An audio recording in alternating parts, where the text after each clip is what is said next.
Iya, kita mulai dengan surat Pak Luhut itu, yang kemudian eh, jadi problem karena Pak Luhut melakukan pembelaan secara personal bahwa moral Pak Luhut seolah-olah terusik sehingga dia menulis surat personal. Jadi kita membaca surat itu sebagai curhat atau evaluasi dari masalah yang dihadapi Pak Luhut, yaitu soal tuduhan bermain bisnis di PCR, dengan satu surat yang sifatnya personal.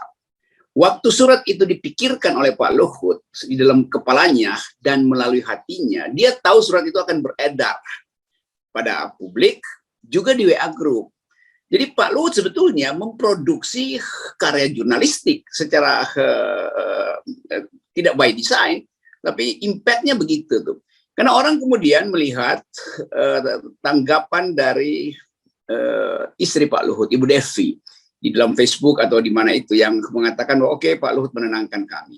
Jadi satu isu yang tadinya adalah sorotan publik, akhirnya pindah secara evolusioner, pindah pada masalah, saya sebut aja kerohanian sebuah keluarga tuh.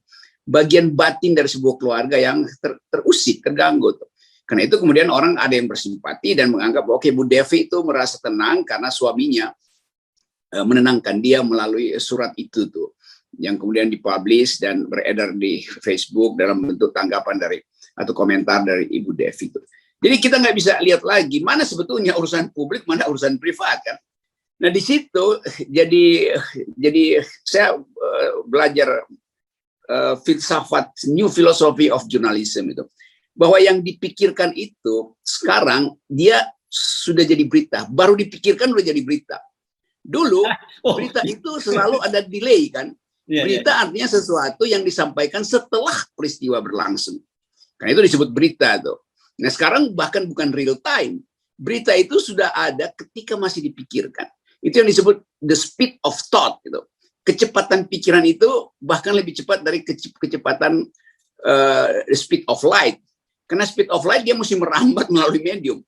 Nah ini speed of thought udah beredar lebih dahulu. Bahkan dengan asumsi itu udah speed of thought. Jadi orang berpikir asumsinya apa ya? Kenapa Pak Luhut berkeluh kesah dan Ibu Devi merasa tenang itu? Oke, itu orang mulai menganalisa itu, bahwa apakah ini bagian dari upaya untuk menerangkan bahwa masuk ke dalam wilayah keluarga, sesuatu yang dilaporkan oleh Tempo misalnya. Nah itu yang mesti kita pikirkan, bahwa hukum nggak bisa lagi mengejar speed of thought. Hukum itu selalu tertinggal dengan fakta. Sekarang bahkan dia tertinggal dengan imajinasi publik. Publik bikin imajinasi bahwa pasti nanti Erick Thohir ngikutin langkah Pak Luhut, yaitu kirim pasukan juru bicaranya untuk mengcounter bahwa Erick Thohir terlibat di situ. Dengan semua data yang seolah-olah Erick Thohir detached, tidak terikat dengan keputusan itu karena dia sudah tidak lagi di dalam mengurus secara real perusahaannya. Memang itu adalah fakta hukum, dia tidak mengurus secara real. Tetapi di ujungnya keuntungan perusahaan itu kan masuk di dalam laporan keuangan sebagai rugi atau untung tuh.